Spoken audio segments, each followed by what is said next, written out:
नमस्कार दोस्तों, जय श्री श्याम। सीए इंटरमीडिएट का जो नया कोर्स आने वाला है उसको लेके आईसीएआई ने क्या लेआउट पूरा का पूरा तैयार किया है और उसमें कौन कौन से पेपर्स होंगे, कौन कौन से ग्रुप्स होंगे, क्या नए चेंजेस हैं, वो सारी बातें मैं इस वीडियो में करूंगा। लेकिन इस वीडियो को स्टार्ट करने से पहले मैं आपको ये बताना चाहूँगा कि ये स्कीम कब से एप्लीकेबल होगी। इसको लेके अनाउंसमेंट आईसीएआई ने अभी तक कुछ भी नहीं किया है।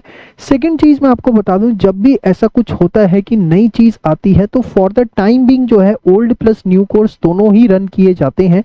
तो आप घबराइएगा मत कि जो ओल्ड कोर्स के बच्चे हैं वो न्यू के अंदर कब शिफ्ट होंगे, क्योंकि अभी न्यू का तो भरोसा ही नहीं है कब से आएगी। इसका मतलब ये नहीं है कि ओल्ड वाले बच्चे जो हैं वो न्यू में कन्वर्ट नहीं हो पाएंगे या ओल्ड वाले बच्चों को अटेम्प्ट देने का मौका नहीं मिलेगा। अब मैं बात करता हूं कि क्या चेंजेस है। सबसे पहले बहुत ही अच्छा चेंज नए कोर्स के अंदर कि जो ग्रुप्स हैं वो दो कैटेगरी में हैं, ग्रुप 1 ग्रुप 2। जैसे पहला था पेपर 3-3 कर दिए गए हैं, जो पहले 4-4 हुआ करते थे। ग्रुप 1 में एक पेपर होगा एडवांस अकाउंट्स, जो आपका प्रेजेंट में अकाउंट्स प्लस एडवांस अकाउंट्स का सिलेबस है उसको क्लब कर दिया जाएगा और सिंगल पेपर बनाया जाएगा। लेकिन सिलेबस कम होगा क्योंकि पेपर 1 जो था ग्रुप 1 अकाउंट्स का, उसका कुछ सिलेबस फाउंडेशन में शिफ्ट किया जा रहा है। तो यहाँ पर पेपर क्लब तो किए जाएंगे लेकिन सिलेबस उतना नहीं होगा। क्लबिंग के बाद मान के चलिए दो पेपर मिला करके भी सिलेबस जो है वो आपका लगभग 25 से 30% कहीं ना कहीं कम किया जाएगा, क्योंकि फाउंडेशन में वो शिफ्ट होता हुआ दिखेगा। नेक्स्ट कॉर्पोरेट लॉ, यहाँ से जो अलाइड लॉस थे, बिजनेस लॉस थे, उनको हटा दिया गया है। पूरा का पूरा कॉर्पोरेट लॉ जो है वो यहाँ पर आपको देखने को मिलेगा ग्रुप 1 के अंदर। और मैं मान के चलता हूँ कि थोड़ा सा लॉ का सिलेबस को इंक्रीज भी किया जाएगा। फाइनल के कुछ चैप्टर्स को डेफिनेटली यहाँ पर शिफ्ट किया जाएगा जब भी नई स्कीम आएगी। अभी इसके ऊपर कोई अनाउंसमेंट नहीं है, लेकिन क्योंकि 100 नंबर का पेपर किया जा रहा है तो बाय डिफॉल्ट कुछ ना कुछ सिलेबस लॉ का जो है कंपनीज एक्ट का इंक्रीज होगा। पेपर 3 होगा आपका कॉस्टिंग का, जो कि आप पढ़ते भी हैं। मुझे नहीं लगता इसके सिलेबस में कोई चेंज होगा। तो ये 3 पेपर आपको ग्रुप 1 के अंदर देखने को मिलेंगे। ग्रुप 2 की अगर मैं बात करूं, टैक्सेशन का पेपर एज इट इज रहेगा। ऑडिटिंग के पेपर में कोड ऑफ एथिक्स, जो कि अभी आप सीए फाइनल लेवल पे पढ़ते हैं, उसको शिफ्ट कर दिया जाएगा इंटरमीडिएट लेवल पे। और एफएम एसएम का पेपर आ जाएगा, financial management and strategic management. जो आपका ईआईएस का पेपर है उसको एबॉलिश कर दिया जाएगा और इकोनॉमिक्स फॉर फाइनेंस जो है उसको भी जो है आपका खत्म कर दिया जाएगा। इकोनॉमिक्स फॉर फाइनेंस जो आपका पेपर था वो जो है आपका फाउंडेशन लेवल के ऊपर जो है वो शिफ्ट हो रहा है। तो यहाँ पर financial management and strategic management, ये दो चीजें जो है आपको पढ़ने को मिलेंगी। ईआईएस क्यों खत्म किया गया है, क्योंकि आपको जो है इसके बाद जब आप इंटरमीडिएट कर लेंगे तो 4 आपको जो है online modules, self based online module, जो कि आईसीआई का ही खुद का एक ऑनलाइन कोर्स होगा, वो करने होंगे। उसके अंदर ईआईएस को जो है डाल दिया गया है। तो यहाँ पे ग्रुप 1 ग्रुप 2 आपका अब सब कुछ आगे बढ़ते हैं। सबसे बड़ी चीज क्या है, हर पेपर में 30% जो है केस स्टडी बेस्ड एमसीक्यू होंगे। ये एक बड़ी अच्छी चीज है। अभी जो है वो सिलेक्टिव पेपर के अंदर है, टैक्सेशन में देखने को मिलता है, लॉ में देखने को मिलता है, ऑडिट में देखने को मिलता है, ईआईएस में। लेकिन नई स्कीम में हर पेपर में 30% जो है केस स्टडी बेस्ड एमसीक्यू होंगे। और एक और अच्छी चीज कि नेगेटिव मार्किंग जो एट प्रेजेंट नहीं है, न्यू स्कीम के अंदर 25% नेगेटिव मार्किंग भी देखने को मिलेगी। सबसे अच्छा जो मुझे लगा वो लगा डायरेक्ट एंट्री स्टूडेंट्स के लिए, जिनके साथ एट प्रेजेंट बड़ा अत्याचार होता है। जो बच्चे बीकॉम करके आते हैं सीए इंटर के अंदर, उनको पहले 9 महीने की ट्रेनिंग करनी होती है, उसके बाद ही वो सीए इंटरमीडिएट का एग्जाम दे सकते हैं। लेकिन जो नई स्कीम आएगी उसमें डायरेक्ट एंट्री स्टूडेंट जो है उनको 9 महीने की ट्रेनिंग करने की जरूरत नहीं होगी। वो सीधे जो है सीए इंटरमीडिएट के अंदर एडमिशन लेकर के पहले एग्जाम दें, उसके बाद ही अपनी ट्रेनिंग करें। इसके बाद जैसा अभी है, आपको फाउंडेशन के बाद कम से कम 8 महीने का गैप होना चाहिए। सेम बाद में भी रहेगा, फाउंडेशन के बाद 8 महीने का गैप होना चाहिए इंटरमीडिएट के लिए। उसके बाद एक सबसे बड़ी चीज, जो नंबर ऑफ अटेम्प्ट है साल में, उनको बढ़ा करके 3 कर दिया गया है। ये बड़ी अच्छी चीज है।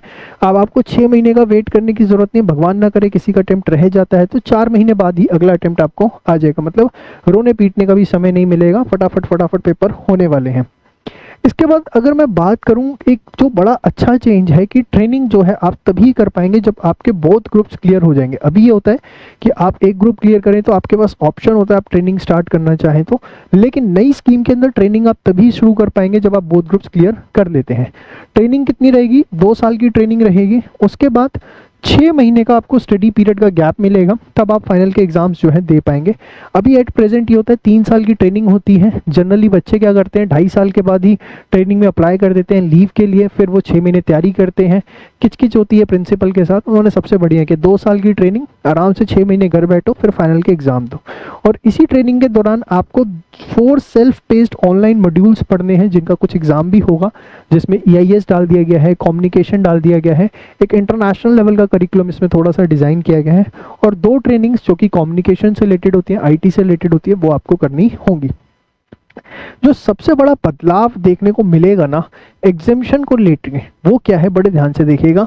देखिए अभी आप 60% अगर किसी सब्जेक्ट में ले आते हैं तो एग्जामिशन होती है नेक्स्ट 3 अटेम्प्ट्स में वो वैलिड रहती है, ठीक है। तो न्यू स्कीम में भी वो रहेगा, लेकिन साथ में एक बदलाव और किया गया है। क्या किया गया है कि एग्जामिशन अगर आप लाते हैं वो नेक्स्ट 3 अटेम्प्ट्स तक तो वैलिड है, उसके बाद जो है उस पेपर में आपको परमानेंटली पास मान लिया जाएगा। तो बड़ी अच्छी चीज़ है, परमानेंटली पास मान लिया जाएगा, तो और क्या चाहिए हमें। बट अच्छी चीज़ नहीं है। क्यों नहीं है? अगर आपको सपोज कोई बच्चा है, अब वो कॉस्टिंग के अंदर 80 मार्क्स ले आया और 3 अटेम्प्ट तक वो उसका ग्रुप नहीं निकला, मतलब वो अपना एडवांस अकाउंट्स और कॉर्पोरेट लॉ नहीं निकाल पा रहा है, तो उस केस के अंदर क्या है, कॉस्टिंग में तो उसे मान लिया परमानेंटली पास, लेकिन अब उसको जो है 3 अटेम्प्ट के बाद एडवांस अकाउंट्स और कॉर्पोरेट लॉ में कम से कम 50-50 नंबर लाने होंगे। ये एक नई चीज है। There after permanently pass in paper and score minimum 50% in rest of the papers. मतलब एग्जामिशन आई है, 3 अटेम्प्ट के लिए वैलिड है, मतलब 80 मार्क्स माने जाएंगे। आपको पता है 50% का क्राइटेरिया होता है एग्रीगेट बनाने का, लेकिन अगर आप 3 अटेम्प्ट के अंदर उस एग्जामिशन का फायदा नहीं उठा पाए तो आपको परमानेंटली पास बना लेंगे उस पेपर में, और आपको फिर बैलेंस ऑफ द पेपर्स जो है उसके अंदर 50% हर पेपर के अंदर लाने पड़ेंगे। लेकिन एक अच्छी चीज़ ये है कि आप एग्जामिशन अगर नहीं क्लेम करना चाहते 3 अटेम्प्ट के बाद तो आप उसे सरेंडर भी कर सकते हैं। तो एग्जामिशन को लेके एक डिफरेंट बदलाव है।